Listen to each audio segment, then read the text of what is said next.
हो गया तेरा कलेजा ठंडा या हमें और बेइज्जत करवाएगी? 18 साल से ये कस्बा बिरादरी मुझ पे थूक रहा था, आज एक भीख मंगा भी थूक के चला गया मुंह ढाके। 18 साल से अपमान सहने के बाद भी तुम्हें अक्ल नहीं आई है? क्यों माजी को ताने दे रहे हो? साली कमीनी कुतिया, ये सब तेरी वजह से हुआ है। अगर तू अपनी इज्जत के बदले रुपया मांगती, जमीन मांगती, मैं सब देता, मगर नहीं। पंचायत को बुलाकर जबरदस्ती मेरी बीवी बन गई मुंह उठा के। तो और क्या करती है? क्यों अपनी मान मर्यादा को भुलाकर इसकी इज्जत से खेला था? मर्यादा को मैं नहीं, तेरा वो धर्म भाई गजराज ठाकुर बोला था, जिसने इस रास्ते की कुतिया को मेरे गले बांधकर 18 साल के लिए हमारा हुक्का पानी बंद करवा दिया। मुझे देखकर जो लोग अपना सर झुका लेते थे, वही लोग मुझे देखकर मुंह फेर लेते हैं। यहां तक कि मेरा बाप जब मरा था, उसकी अर्थी को कांधा देने के लिए कोई हरामजादा नहीं आया। अकेला मैं उसकी लाश को उठा के शमशान घाट गया। इस 2 टके की औरत की इज्जत लूटने की सजा इतनी बड़ी होती है? चुप कर नालायक, तू किसी औरत और उसकी इज्जत की कीमत क्या जाने? अरे सैकड़ों ठाकुरों की आन नीलाम करके भी एक औरत की इज्जत की कीमत पूरी नहीं होती। तुझे तो बहुत छोटी सजा मिली है। गजराज ठाकुर की जगह अगर मैं होती ना, तो सूली पे टांग देती तुझे। बस एक शब्द भी और बोली ना, लत्यार डालूंगा, फोड़ डालूंगा तेरा चेहरा। क्या तू मुझे लत्याएगा? मुझे? अपनी जन्म देने वाली माँ को? तुझे माँ का दर्जा मैंने दिया है। अगर मैं पैदा नहीं होता तो तू माँ नहीं बनती, बांझ कहलाती, बांझ। चल हट। तुझ जैसी औलाद से तो मैं बांझ ही रहती तो अच्छा होता।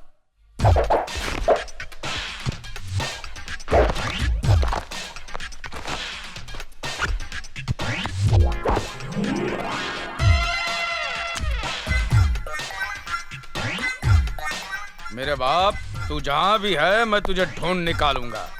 चल।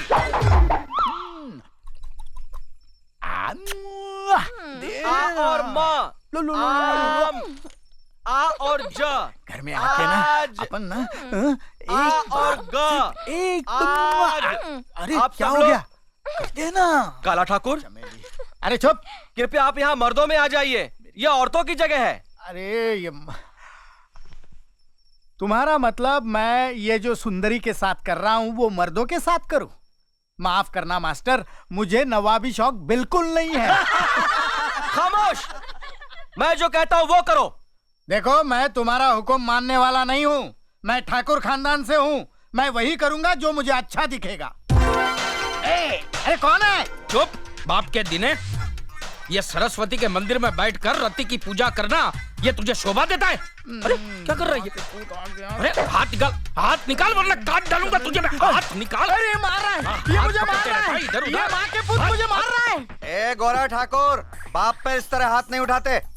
अरे मेरा बस चलता तो मेरे बाप की नसबंदी करवा के गांव के बाहर फेंक देता, लेकिन क्या करूं, ये साला मुझे बताता नहीं है कि मेरी माँ कौन है और कहाँ है। ओ गांव की माँ हो, मेरी शक्ल से तुम्हारी शक्ल मिलाओ, और अगर उसमें से कोई मेरी माँ है तो मुझे गले से लगाओ। ओ माँ हो, मिलाओ। नो माय सन, नो, इसमें तेरी माँ नहीं है। नहीं है तो मैं तो टेम्पररीली तेरे लिए नई माँ ढूंढने यहाँ आया था। क्या बात है? अगर तूने मुझे लाठी लगाई तो मैं जिंदगी भर तेरी माँ का पता नहीं बताऊंगा, और तू भरतपुर की गलियों में माँ माँ माँ करते फिरता रहेगा, और तुझे तेरी माँ नहीं मिलेगी, माँ के पुत।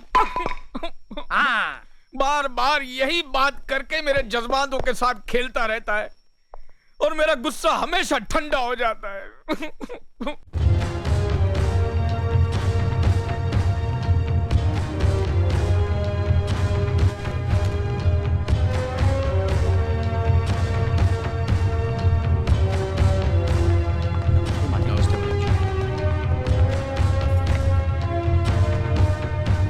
अर्जुन। जी बड़े भैया। अर्जुन, हमारे एक दोस्त है राम सिंह ठाकुर, जिनके शहर में एक सीमेंट की फैक्ट्री है। उनकी इकलौती बेटी का रिश्ता है तुम्हारे लिए। लड़की शहर में पढ़ी लिखी, मॉडर्न ख्यालात की है। ये तस्वीर देखो और बताओ कि तुम्हें लड़की कैसी लगी। अगर पसंद आ जाए तो हम तुम्हारी शादी की बात पक्की कर देंगे। बड़े भैया, मेरे देखने की जरूरत नहीं है, आप और भाभी देखकर पसंद कर लीजिए ना। हमें तो लड़की पसंद है, लेकिन तुम भी देख लो तो क्या हर्ज है। बाद में तुम ही कहोगे कि लड़की ऐसी है वैसी है, तो मुश्किल हो जाएगी। बड़े भैया, आप सारे कस्बे के अच्छे बुरे का फैसला करते हैं, तो आप क्या मेरे लिए गलत फैसला करेंगे? आप ही देख लीजिए ना। ए, लड़कियों की तरह क्यों शर्मा रहे हो? देख के बता दो ना। भाभी, आप मुझे मरवाओगी। शर्मा रहा है। मुनीम जी। जी मालिक। ये फोटो अर्जुन को दिखाइए और उसे पूछिए कि लड़की पसंद है या नहीं, ताकि हम ठाकुर साहब को जवाब दे सकें।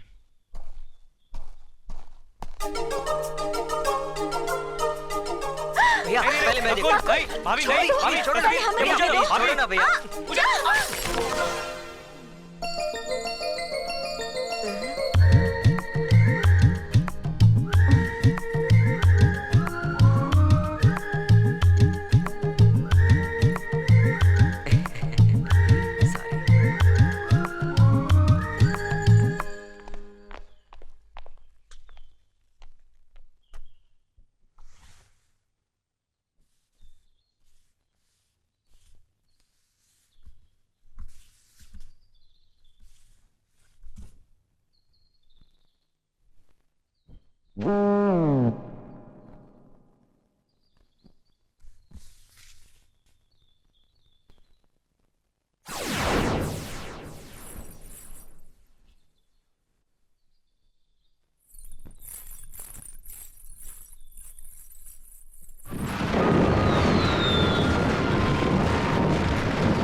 ये लीजिए।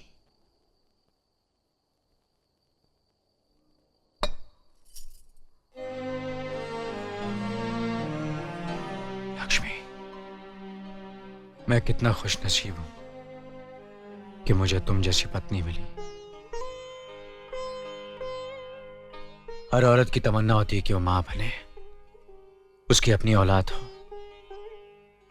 लेकिन तुमने मेरे भाइयों को अपनी औलाद समझकर अपनी उस इच्छा को मार डाला। मैं तुम्हारे इस त्याग की कीमत को शायद किसी जन्म में भी चुका नहीं पाऊंगा। कैसी बातें कर रहे हैं आप? ये तो हमारा कर्तव्य है। भाभी भी तो मां समान होती है। लक्ष्मी, मैं भगवान से यही प्रार्थना करूंगा कि हर जन्म में तुम ही मेरी पत्नी बनो।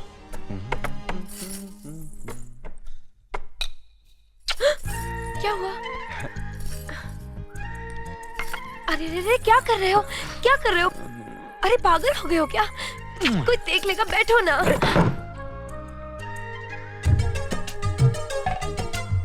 आओ, हटो, क्या कर रहे हो? अरे खेल रहा हूँ, लोग खेल कहते रहे हैं हो? हमारे खेलने कूदने के दिन है। आओ! ये मीना, ये तुमने क्या किया? भाभी के सर पर चावल गिरा दिए। अरे वाह, गलती तुम्हारी है, अपना इल्जाम मुझ पे लगा रहे हो। क्या मैंने कोई बात नहीं, ये तो शुक्र करो कि तुम्हारे हाथ में चावल था। कहीं गर्मा गर्म दाल होती तो हमारा तो कल्याण हो ही जाता। क्यों? कोई बात नहीं, ये लो खा। नहीं भाभी, मैं मीठा वीठा नहीं खाऊंगा। क्यों? बड़े भैया को खिलाओ ना। ओ, ठीक है। लेकिन ये मीठा मैं जरूर खाऊंगा। छोड़ो ना। मालिक, ये हमारे स्कूल की नई मास्टरनी है। नमस्ते। नमस्ते। यहाँ पहुँचने में कोई तकलीफ तो नहीं हुई? जी नहीं। अकेली आई हो? जी, अभी तक मेरी शादी नहीं हुई है। रहने का इंतजाम होते ही मैं अपनी माँ को बुला लूंगी। ठीक है, हम तुम्हारे रहने का इंतजाम करवा देंगे। सफर से थकी हो, आराम करो। स्कूल के बारे में कल बात करेंगे। जी अच्छा। अर्जुन! आया भैया। अरे ये क्या? खाना छोड़ के कहाँ जा रहे बड़े हो? भैया बुला रहे हैं। बुला रहे हैं तो क्या हुआ? क्या तो खाना खा रहा हूँ। अगर खाना खाते वक्त भगवान भी बुलाए तो नहीं उठना अगर चाहिए। भगवान बुलाते तो शायद नहीं जाता, लेकिन बड़े भैया बुला रहे हैं। जी भैया। अर्जुन, ये हमारे स्कूल की नई मास्टरनी है। नमस्ते। नमस्ते। इन्हें ले जाओ। और स्कूल के पास वाले मकान की साफ सफाई करवा के इनके रहने का इंतजाम करवा दो। जी भैया। चलिए। मीना, अर्जुन ने खाना खा लिया बेटे? बड़े भैया ने आवाज दी थी तो खाना छोड़ के चले गए।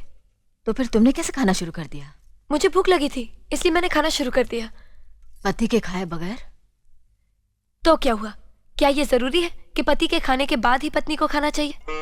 नहीं, जरूरी तो नहीं, लेकिन ये हमारे हिंदुस्तान की सभ्यता है कि पति के खाने के बाद ही पत्नी को खाना चाहिए। पति का सम्मान करना हर पत्नी का धर्म है। चल भाई ले जा इसे। हाँ दिवाली तू भी आ जा। चल उठा इसे, इसे घर पहुंचा देना। हाँ? और बात सुन, ये गोलियां भी सब यहां से हटा दे, सारी गोलियां। हाँ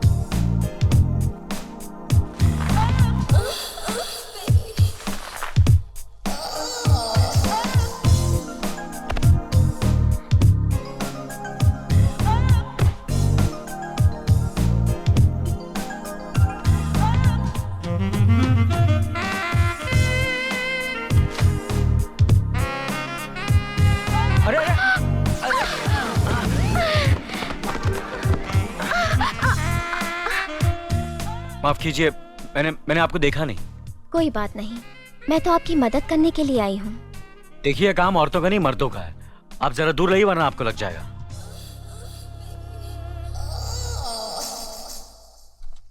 सब साफ सफाई कर दी है, अब आप आराम से रह सकती हैं। मैं चलता हूँ।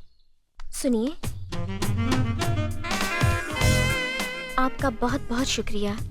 कभी कभी मिलने आ जाया कीजिए, आपके साथ वक्त अच्छा गुजरेगा। देखिए अगर आपको किसी चीज की जरूरत हो तो बिना झिझक कह दीजिएगा, मैं बड़े भैया से कहकर इंतजाम करवा दूंगा। नमस्कार।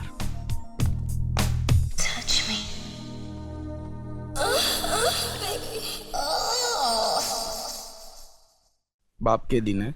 हाँ, इस बार तो लड़की अच्छी है ना? माँ के पूत, आसपास के 18 गांव जानते हैं कि काला ठाकुर लड़कियों के मामले में कभी मात नहीं खाया। अरे जिससे नजर फेरी वो नक, और जिस पे नजर डाली वो नगीना। देख वो आ गई।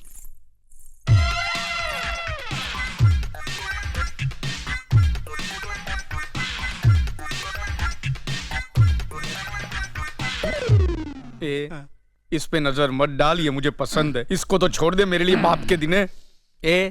तुमको गाना बजाना आता है? अरे तू क्या इससे ट्रेन में भीख मंगवाएगा क्या? जब दो जवान आदमी बात करे ना बीच में अपनी बूढ़ी टांग मत घुसेट। गोरा काला। माँ की। अरे बेटा, अपने बाप के साथ ऐसे सलूक करते हो? ओ, तुम ये कामदेव की औलाद को जानती नहीं। ये तो मेरी वजह से चुप बैठा है, वरना अब तक तेरी भी। मुझे आपका डॉटर के साथ सेपरेट मीटिंग करना है। हाँ, करो करो। चल चल चल। ए गोरा गोरा गोरा, सुन सुन सुन, अकेले में मेरी बराबरी मत करना, जरा दूर से ही बात कर।